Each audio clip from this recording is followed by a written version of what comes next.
SJR 352 is not an original idea. I cannot claim ownership of the content. It's true that I've introduced a bill that looks like this every year I've been in the Senate, and I've introduced this bill verbatim every year since 2003. But others of both parties and in both chambers of this General Assembly have introduced similar bills perhaps dozens of times over the years. This is the first time that such a bill has reached the floor of either chamber. Passage of this resolution and its ultimate inclusion in the Constitution of our Commonwealth will almost surely mean that after the next redistricting, I will not return to the Senate of Virginia. I won't be in a position, because the district I represent almost certainly will not exist as it's presently constituted. It's difficult to get from Bath County to Charlottesville without going through Stanton or Lexington, but that's what this district does. But it's fitting that I bring this bill before you. I'm quick to tell people on the campaign trail that I'm the only person in the history of this body to be elected from districts that included 1st VMI, 2nd Virginia Tech, and 3rd UVA in succession without changing my physical address. I've offered people a lot of money to prove me wrong, but they haven't been able to do it. It speaks to my ability to get elected from different places, different areas. It speaks to my knowledge, my vast knowledge of issues of a wide geographic area. But it also speaks to the blatant partisan nature of redistricting. For too long, the electeds have chosen the electorate. Democrats did it when we were in charge. Republicans returned the favor in 2001. But wrongs are only compounded when they're repeated. The people of this Commonwealth deserve better. SJR 352, I believe, represents a better way. It removes partisanship from the process by drawing our legislative and congressional districts, giving every Virginian a greater stake and clear choice in the leaders they elect. The Bipartisan Virginia Redistricting Commission puts this process in the hands of 13 people, 6 from each party and 1 independent. None of the members of the Redistricting Commission may be members of or employed by the Congress or the General Assembly. The Commission, as I said, none of these are new ideas. The Commission is drawn from the New Jersey model.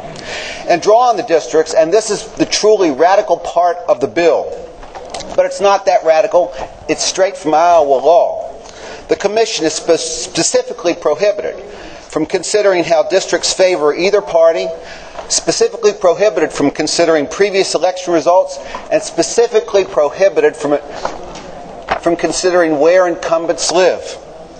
In fact, the only demographic the Commission may consider is population.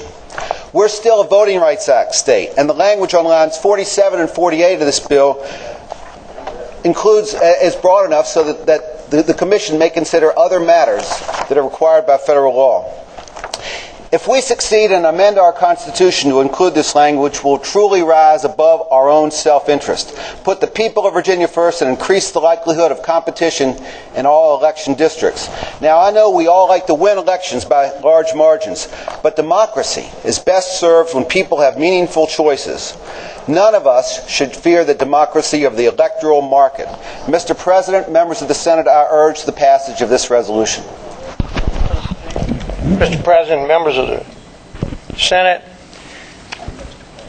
the people first and not party.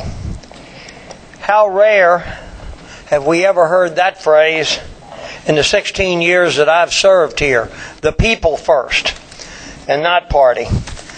I have come to the reluctant conclusion after 16 years here that the only way that you can present a fair, unbiased, balanced redistricting plan is with an independent commission. Let's take my party, for example, Mr. President. We're actually 2 Republican parties. One is a moderate, middle-of-the-road party, the party of John Dalton and Kenneth Robinson and Dwight David Eisenhower. The other, an extreme take-no-prisoners, win at any cost GOP that at the end of the day still doesn't get it. Mr. President, what we have here for the future is what's fair. what's fair for all the people of Virginia? What's fair is a redistricting process that I can assure you, if you are of my persuasion and my philosophy, you're going to get a whole lot better shot at a fair redistricting plan from an independent commission. You may even get a better break from my dog Millie. My new golden retriever Millie will give you a better break in redistricting than you will get under the existing situation. Having gone through this once before when we talked about fairness and balance even in our own party, I'll give you a little example.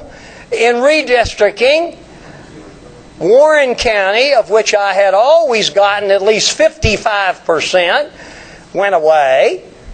And Shenandoah County, of which I had always gotten at least 60% of those votes, went away. And I picked up a new Fauquier County in which over half of the citizenry was new. And then, of course, in Western Loudoun, oh boy, what a challenge that was. In Western Loudoun, my good friend Senator Herring knew all the folks in Loudoun County, but I can assure you I didn't. That was my party that put together that redistricting plan. So I would remind my colleagues, particularly my Republican colleagues, that as we move forward, we ought to think about what is a fair and balanced, unbiased redistricting plan. Thank you, Mr. President. I wanted to point out that although I believe the senator has done this bill in good faith, I don't think it's possible to have a truly independent commission. Whoever that independent person is, if you can't come to an agreement, the Supreme Court gets to decide who it is. And if that person has a bias in one direction or the other, then in fact you do not have an independent commission. And I'm not sure how you ascertain how a person could be independent and that there isn't any leanings to the right or the left, which means ultimately you're not in any different a position than you are now, except that the people that do the redistricting now have clearly have a special interest in their own particular district. So I think it's well-intentioned, but I think it is a political process. The courts have ruled it's a political process, and I think that it may be impossible to make a truly independent commission because I can't believe that every single person doesn't have a bias one way or the other, that there truly isn't an individual out there who is truly independent and doesn't have a bias that leans right or left. And with that, Mr. President, I hope that the senators will join me in voting against this resolution. Thank you, Senator. Question is, shall the resolution be agreed to? All in favor of the motion will record their votes aye. Those opposed, no. Are the senators ready to vote? Have all the senators voted? Do any senators desire to change their votes? The clerk will close the roll. Ayes 22, noes 18. Ayes 22, noes 18. The resolution is agreed to.